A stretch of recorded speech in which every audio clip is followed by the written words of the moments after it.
Hello नमस्कार दोस्तों, मैं आपका दोस्त, मैं आपका गाइड रोनित चौरसिया। साथियों, एक नए वीडियो और एक नए ऑफिशियल अपडेट के साथ आपके सामने आ रहे हैं। जी हाँ साथियों, आपको हमारे बैकग्राउंड में थंबनेल दिख रहा है। किस चीज का थंबनेल दिख रहा है? तो आप देख रहे होंगे कि लिखा है प्रैक्टिस सेट विधि। अब इससे आपका पूरा का पूरा कॉन्सेप्ट क्लियर नहीं हो रहा होगा कि किस विधि के प्रैक्टिस सेट के बारे में हम बात कर रहे हैं। तो हम साथियों थोड़ा सा ऊपर चलेंगे और आपका कॉन्सेप्ट यहाँ पे क्लियर करने वाले हैं। प्रैक्टिस सेट विधि एवं वर्तमान अंतरराष्ट्रीय प्रकरण की हम बात कर रहे हैं। जी हाँ साथियों, पीसीएसजे में आपके सिलेबस में इसको रखा गया है। अगर हम खास करके यूपी जुडिशरी की बात करते हैं तो यूपी जुडिशरी में एज अ सिलेबस के रूप में इसको रखा गया है, जिसको हम लोग इंटरनेशनल लॉ के नाम से जानते हैं, जिसमें हमको यूएनओ के बारे में हमको पढ़ना होता है। और साथ ही साथ आप देखेंगे कि जनवरी 2023 तक का इसमें करंट अफेयर भी आपको देखने के लिए मिलेगा। पूरा का पूरा आपको एक सेट दिया जाएगा। कैसा सेट? जो 150 क्वेश्चन का सेट आपके प्रिलिमिनरी एग्जामिनेशन में यूपी पीसीएसजे में पूछा जाता है, वही 150 सेट का आपको क्वेश्चन पेपर यहाँ पे एज अ प्रैक्टिस सेट के रूप में आपके सामने प्रोवाइड किया जाएगा, जो कि किसके रेलेवेंसी में है? तो साथियों आप देख सकते हैं, उत्तर प्रदेश सिविल जज प्रारंभिक परीक्षा हेतु। ये कहां के लिए सबसे ज्यादा इंपॉर्टेंट है साथियों? तो यूपी जुडिशरी के लिए सबसे ज्यादा इंपॉर्टेंट है। और आप सभी लोगों को पता है कि यूपी जुडिशरी में अगर जिसका ये पेपर तैयार रहता है, उसका कोई भी पेपर रुकता नहीं है। अब हम इस बुक को आपको यहाँ पे ऑफलाइन मोड में भी दिखा देना चाहते हैं। जी हाँ साथियों, यही किताब है। इसी प्रैक्टिस सेट के बारे में हम बात कर रहे हैं और इसी प्रैक्टिस सेट को हम आपके सामने एक एक करके यहाँ पे एनालिसिस करने वाले हैं कि कितने नंबर ऑफ प्रैक्टिस सेट इसमें दिए हैं, कैसा कैसा प्रैक्टिस सेट आपको दिया गया है। लास्ट में आपको क्या यूएनओ से रिलेटेड कुछ कॉन्सेप्चुअल चीजें भी दी गई हैं कि नहीं दी गई हैं, तो उन सभी कॉन्सेप्चुअल चीजों को भी मैं आपके सामने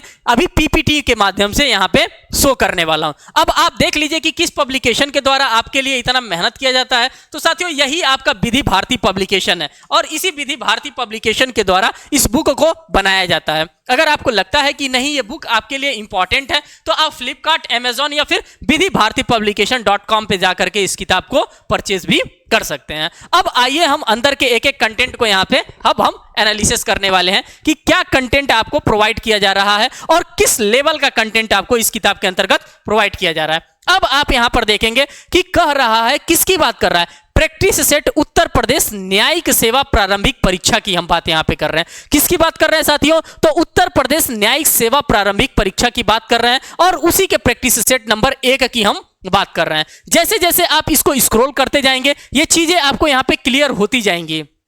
जैसे हम इस क्वेश्चन को देख रहे हैं, कर रहे भारत के संविधान की उद्देशिका के पाठ का उद्देश्य है। अब इसके पाठ का क्या उद्देश्य है? इसी टाइप के आपके पॉलिटी से रिलेटेड आपके एग्जामिनेशन में क्वेश्चन पूछा जाता है, इसीलिए इन सभी के सभी क्वेश्चंस को यहाँ पे रखने का काम किया गया है, जिससे कि आप पढ़िए कहीं से भी, लेकिन प्रैक्टिस यहाँ पे करिए, आपका पूरा का पूरा कॉन्सेप्ट यहाँ पे क्लियर होता चलेगा। इसीलिए हम पूरे प्रैक्टिस सेट को आपके सामने एक एक करके यहाँ पे रखते हुए चल रहे हैं, जिससे कि आप चीजों को अच्छे तरीके से आप एनालिसिस करते हुए चलेंगे। मैं साइड हट करके थोड़ा सा इसको आपको स्क्रॉल करता हुआ चल रहा हूं। आप देखिए पूरा का पूरा 150 क्वेश्चन का ये प्रैक्टिस सेट आपके लिए बनाया गया है, जो कि 150 क्वेश्चन आपके एग्जामिनेशन में पूछे जाते हैं। जितने नंबर ऑफ क्वेश्चन पूछे जाते हैं उसी के बिहाफ पे यहाँ पे आपको ये देखने के लिए मिलेगा प्रैक्टिस सेट भी। एकदम आपके एग्जामिनेशन के तरह से ही बनाया गया है। जिस तरह से आप एग्जामिनेशन में प्रेशर को डील करते हैं, उसी तरह से आप प्रिपरेशन करके उसके बाद से प्रैक्टिस पेपर को आप सॉल्व करेंगे, उसी प्रेशर के साथ आप फील करेंगे, तब आपको पता चलेगा कि नहीं ये प्रैक्टिस सेट हमारे लिए कितना हेल्पफुल है।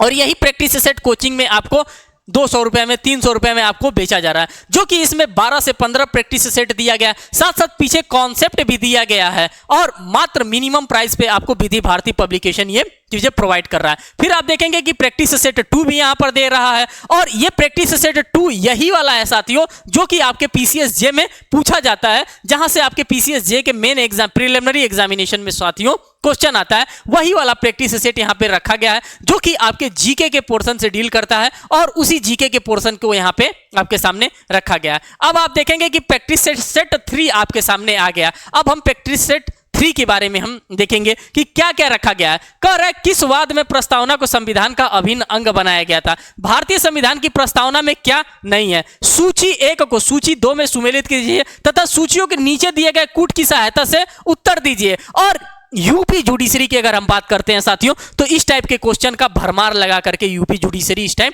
रखा है, क्योंकि आप सभी लोगों को पता है कि यूपी जुडिशरी क्या चाहता है। वो चाहता है कि आप इंडेक्स को पढ़ के आइए, पूरा इंडेक्स को आप अगर रट करके आ रहे हैं तो आप एक अच्छे जज बनेंगे, आप एक अच्छे न्यायाधीश बनेंगे।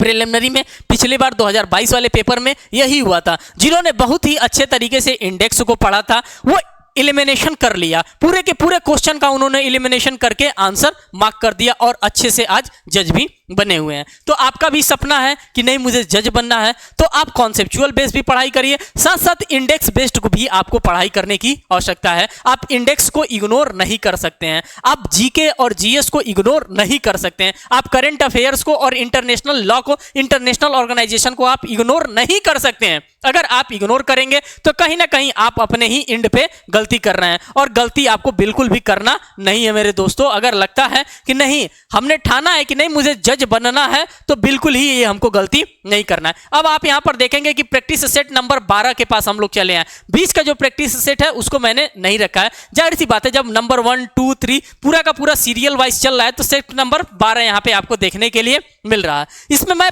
मैक्सिमम 30 पेज लेकर के आ सकता हूं साथियों, क्योंकि डिजिटल बोर्ड की भी एक कैपेसिटी होती है, वो 30 पेज ही अडॉप्ट कर पाता है। तो 30 पेज ही मैं आपके सामने यहां पर लेकर के आता हूं, और 30 पेज में पूरे कंटेंट्स का मैं चाहता हूं कि आपको एक एक करके यहां पे रिव्यू करा दूं। अब जब आप पूरा का पूरा यहां पर प्रैक्टिस सेट सॉल्व कर लेंगे तो वर्तमान अंतरराष्ट्रीय एवं राष्ट्रीय प्रकरण से रिलेटेड भी आपके मामले देखने के लिए मिलेंगे, क्योंकि यहां से भी बार बार आपके एग्जामिनेशन में क्वेश्चन पूछा ही जाता है। इसीलिए यूएनओ की हम बात करते हैं, यूएनओ के पूरे अंग की हम बात करते हैं, और वहां से बार बार आप देखेंगे कि प्रीवियस ईयर पेपर्स में आपके क्वेश्चन पूछे गए हैं। अब यहाँ पे क्या होता है, अगर अंतरराष्ट्रीय प्रकरण की हम बात करते हैं, G20 शिखर सम्मेलन की हम बात करते हैं, तो ये ऐसे ऐसे टॉपिक हैं, ऐसे ऐसे टर्मिनोलॉजी हैं जहां से बार बार आपका क्वेश्चन पूछा ही जाता है। आगे हम चलेंगे, आगे और भी चीजों को देखेंगे, जैसे एससीओ के बारे में हमको देखना है कि एससीओ का 22वां शिखर सम्मेलन कहां पे हुआ।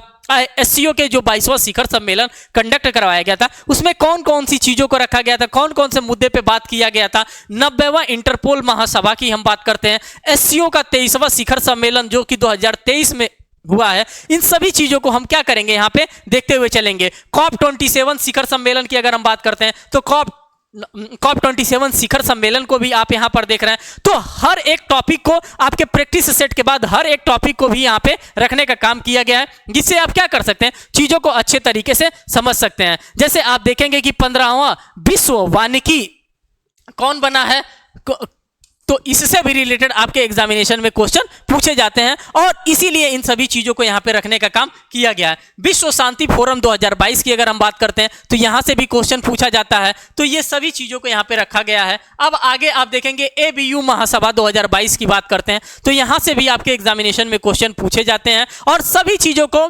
खास बात यह है कि वन लाइनर फॉर्मेट में रखा गया है, जितना सिंपल हो सकता है उतना सिंपल बनाने का काम किया गया है। अब आप यहां देखेंगे कि महत्वपूर्ण सम्मेलन और समारोह से भी रिलेटेड आपके एग्जामिनेशन में क्वेश्चन पूछे जाते हैं। तो जो महत्वपूर्ण समारोह होते हैं, जो इंपॉर्टेंट हमारे सम्मेलन होते हैं, उन सभी से भी क्वेश्चन यहां पे पूछने का काम किया गया है। जैसे G20 की बात करते हैं, क्वाड की बात करते हैं, इनका अध्यक्ष कौन है, आयोजक तिथि कब कब क्या क्या आयोजक तिथि यहां पे होती है, इसको आप देखिए, इनके अध्यक्षों के बारे में आप देखिए, इनके सम्मेलन के बारे में आप देखिए। तो हर एक चीज को तो आप इस किताब के अंतर्गत देख रहे हैं, और यही चीज यहीं से इसी टाइप के क्वेश्चन आपके एग्जामिनेशन में दोस्तों पूछा जाता है। इससे बियॉन्ड जाकर के कुछ भी आपसे नहीं पूछा जाता है। अब यहां पर देखेंगे अंतरराष्ट्रीय संस्थाओं संगठनों के प्रमुखों के बारे में पूछा जाता है कि कौन कौन से अंतरराष्ट्रीय संगठन है, कौन कौन से अंतरराष्ट्रीय प्रमुख हैं हमारे, जैसे कौन पुर्तगाल से है, कौन मालदीव से है, कौन भारत से है, इस प्रकार की चीजों को पूछा जाता है, और इन्हीं सभी चीजों को यहाँ पे